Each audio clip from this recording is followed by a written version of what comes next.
We're going to talk about experience the campus of the future. The theme of today's session has been continuously the full stack. The full stack isn't complete without our foray into wired assurance, especially going into the AI-driven campuses of the future. Just a quick rehash of what we've done with wired assurance all along. All of our customers love the way Mist AP is operated. You plug in, they start beaconing their SSID 17 seconds later.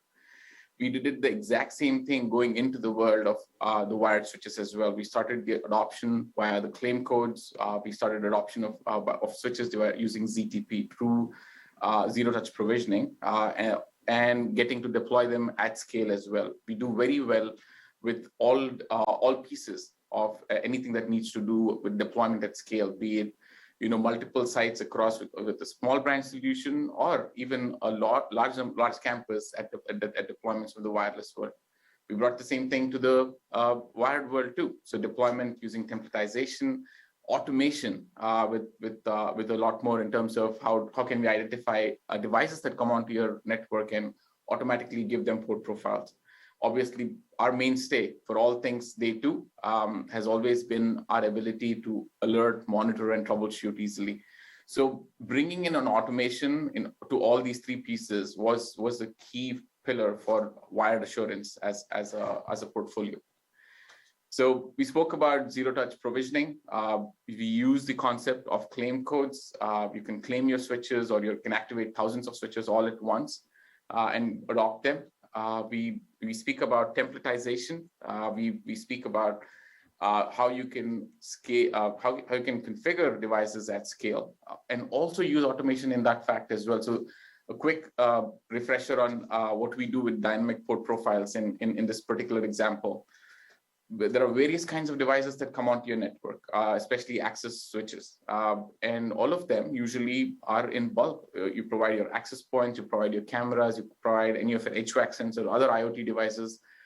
All configurations across all these devices are usually the same on these interfaces. So we've brought in the power of dynamic port profiles, where you say, let the device identify itself as a persona, and we'll configure it automatically without the admin having to go in, press a button every single time a device comes in to say your VLAN 2, your speed is 100.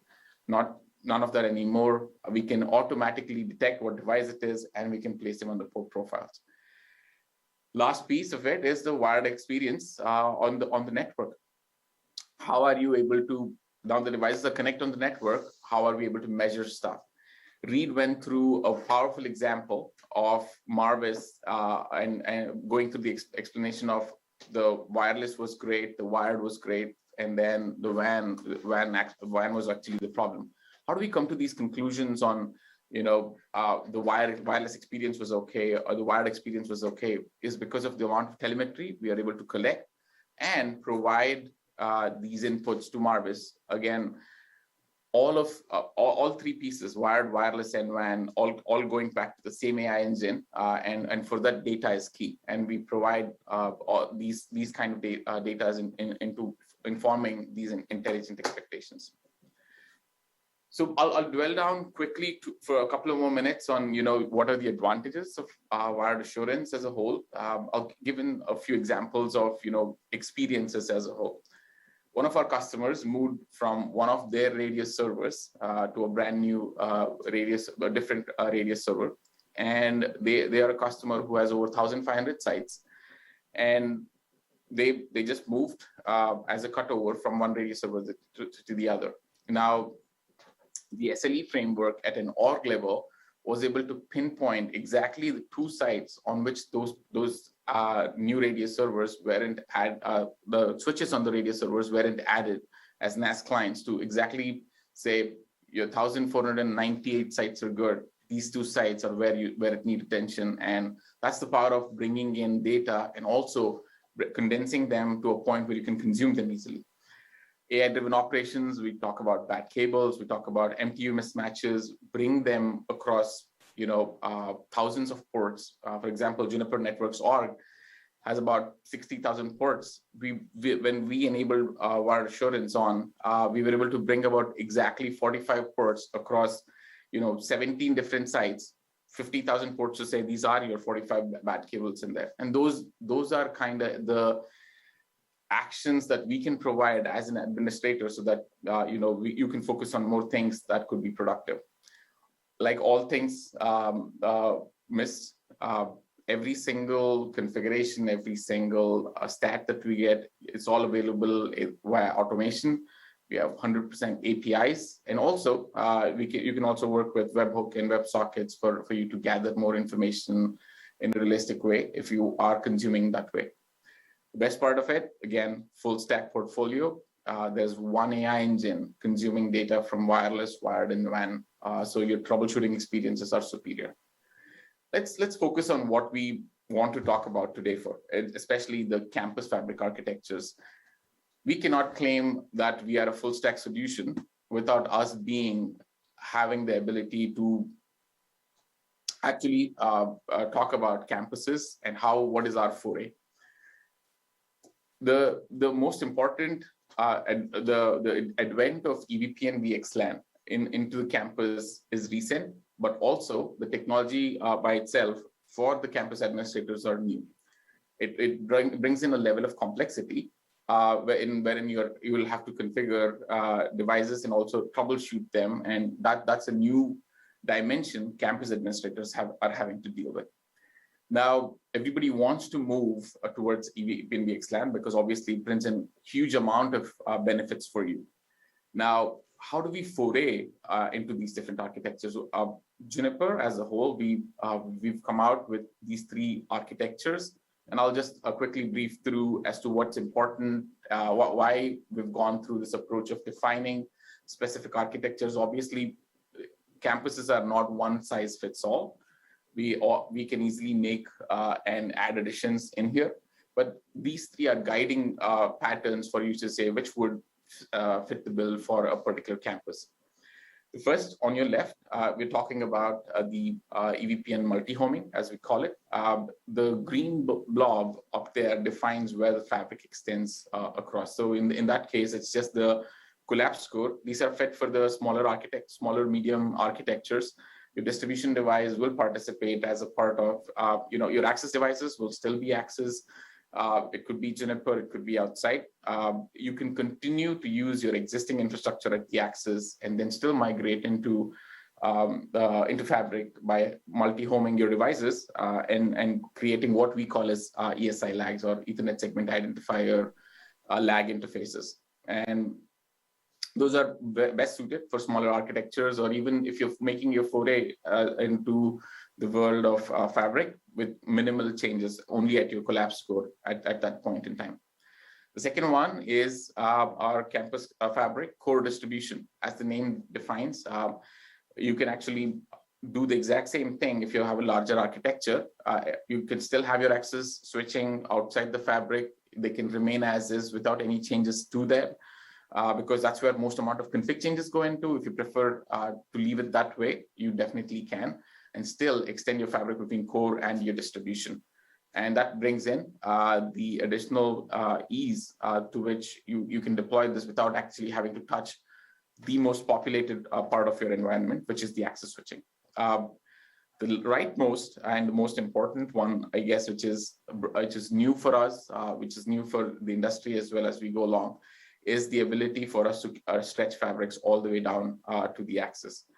What that brings in is the unique advantage of you having the ability to not only route at the access, but also you get all the advantages of EVP and VXLAN. There's a ton of things that we'll also talk about it in the next slide, but one additional advantage that brings in is the ability for you to actually have security policies defined all the way at the edge and try and drop traffic closer to the source.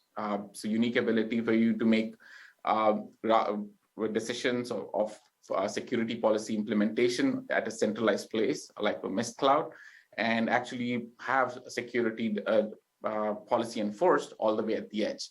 The constructs of it is group-based policy. We'll definitely have time for us to talk about it in our next field day, but it's a unique advantage it brings in here. For today's session will focus on the rightmost architecture, which is IP Clos. And for one, we'll talk about the deployment and also talk about what you can do post-deployment as well as a part of the demonstration. So I've already spoken to the problem statement. You need to. There's a need for stretching mobility across. You want a standards-based fabric which work on EVP and VXLAN, and you would like to have multi-homing involved as well. What have we done? What is Mist bringing in to actually make deployment simple? In true Mist style, like all things Mist, we went in with actually understanding what the administrator is trying to do and how can we achieve this without actually involving all the complexity that comes through with the adoption of the new technology. So we said we already have defined the 3 different architectures. We said, where do you want your fabric to be extended? So choose one. We've kind of demonstrated in prior field days, we've demonstrated the multi-homing as well as the EVPN IP Clos, the core distribution topologies. This one will focus on IP Clos. So you choose the topology of your choice. Then tell us where your devices reside on, which devices are core devices, which devices are distribution, which are access devices. One thing we will not be able to identify is how are they connected physically if the boxes are still, if the devices are still not unpacked.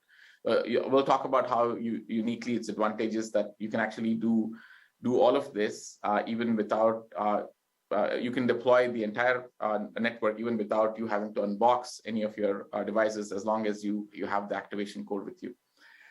And then you tell us what your networks of interest are. What are your kind of devices that come into the network?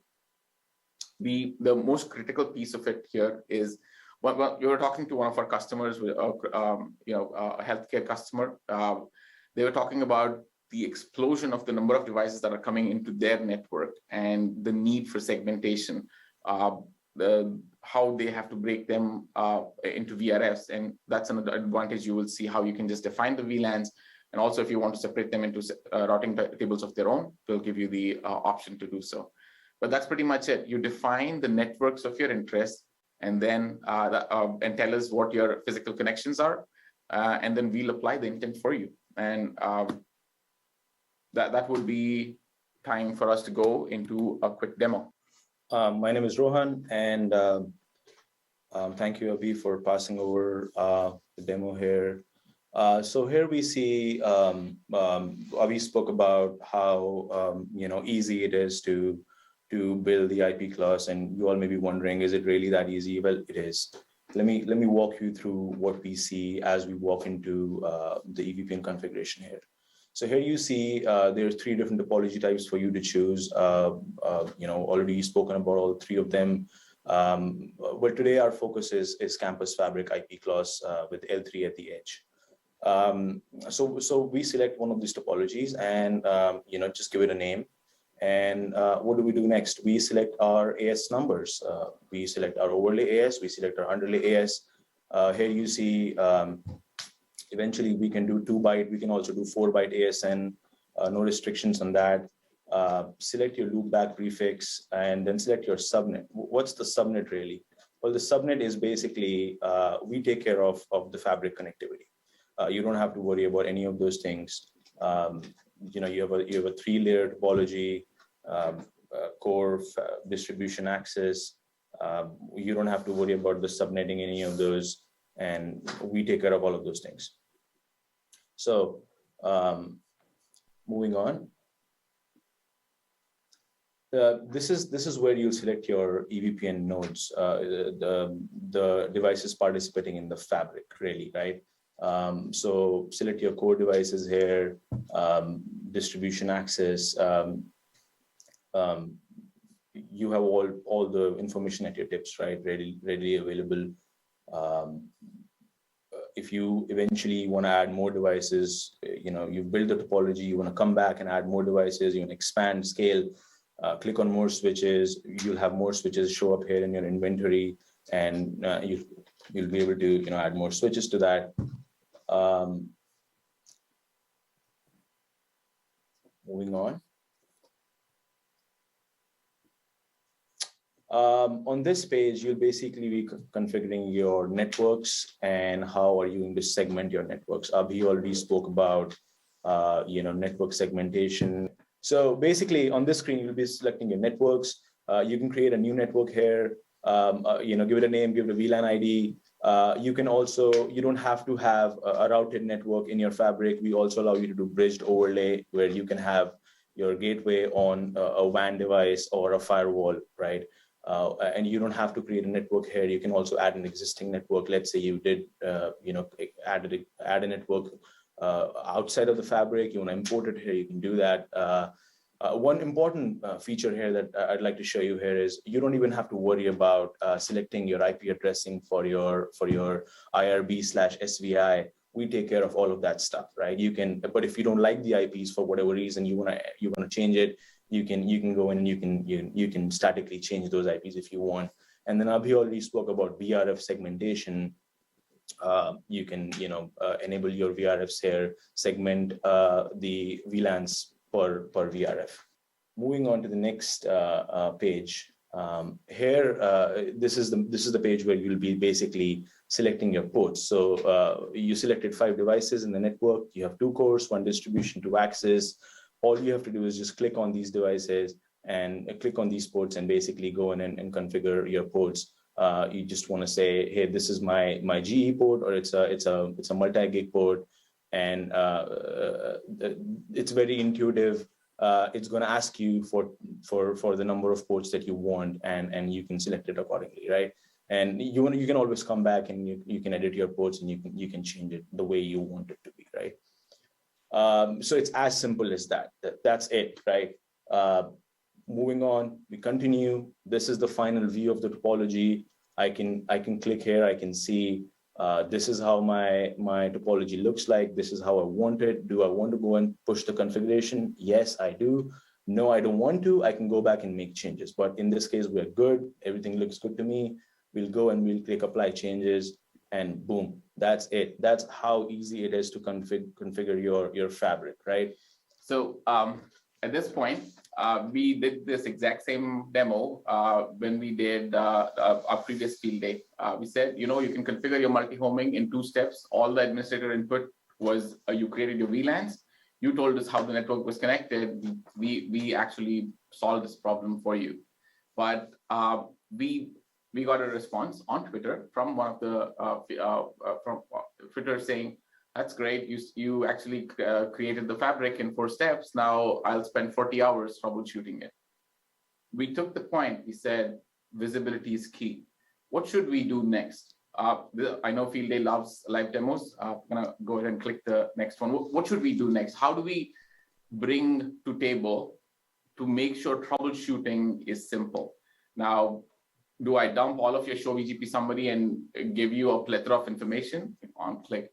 Or can I tell you where your issues exactly are and you can go address that? And that's where we wanted to bring in the aspect of, okay, what did we give the user to actually fiddle with? The most important piece was actually the physical connections. The rest of it is all automated. There's very little that can go wrong in terms of you configuring the wrong PNI or configuring the wrong ESI ID. Those things cannot go wrong because all of it is automated. We've given the control for humans for us to say, go configure the ports. If there is an error, we catch that and we bring it to you. So if you hover over, Rohan, you will see, on the device that,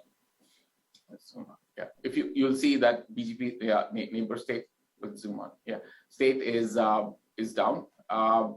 And it's also saying the core 2 is down as well. Obviously, peering is down on both ends. What is the reason for peering being down? So let's hover over the red line. The one thing that we gave for us to actually configure was the ports. And then we're telling you that whatever port you selected is not the port that's a part of the topology. So let's go ahead and quickly fix this, and then we can come back and see how it reflects after. And also we'll show you a couple more things in there. So let's go ahead. Right. So now that we've seen the problem, let's go and fix the problem, right? Same steps, go back, change the ports.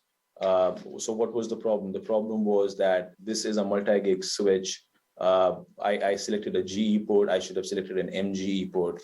I'll go and fix that. That's it. We make the change, apply changes, confirm. And while the changes take place now, while our BGP tries to come up, let us actually walk in and talk about an important feature here called the connection table, right?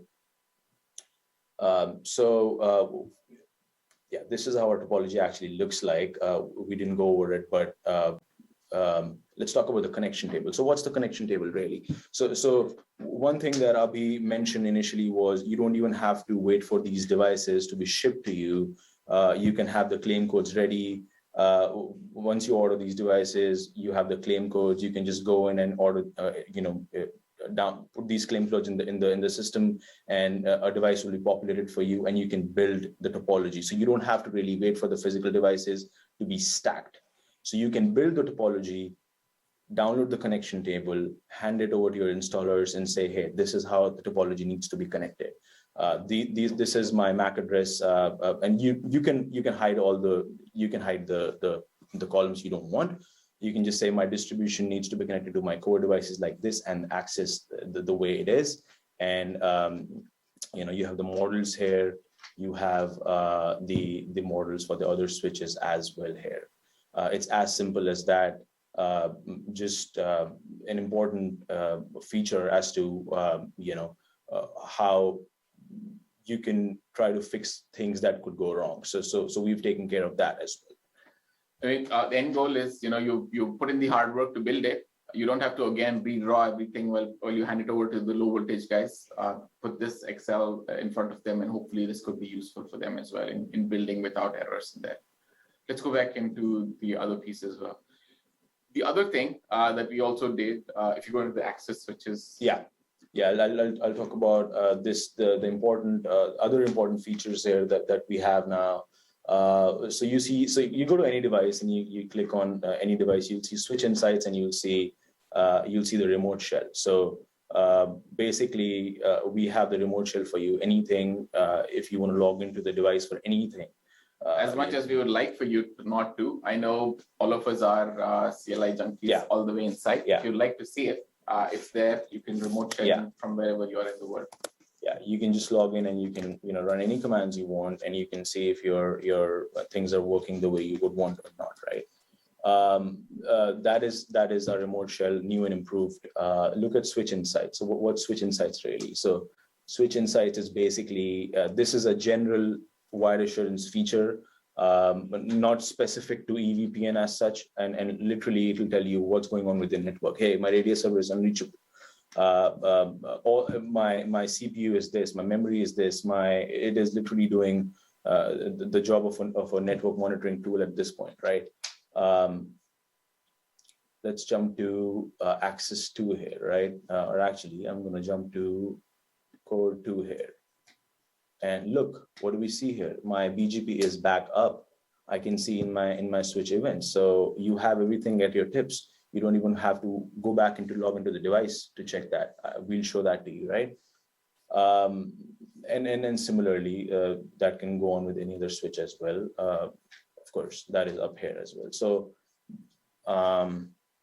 you can go into all, yeah. Right, so let's go back into EVPN, and our topology is fixed, our BGP is up, our network connectivity is restored, and we'll tell you that all of this at your fingertips.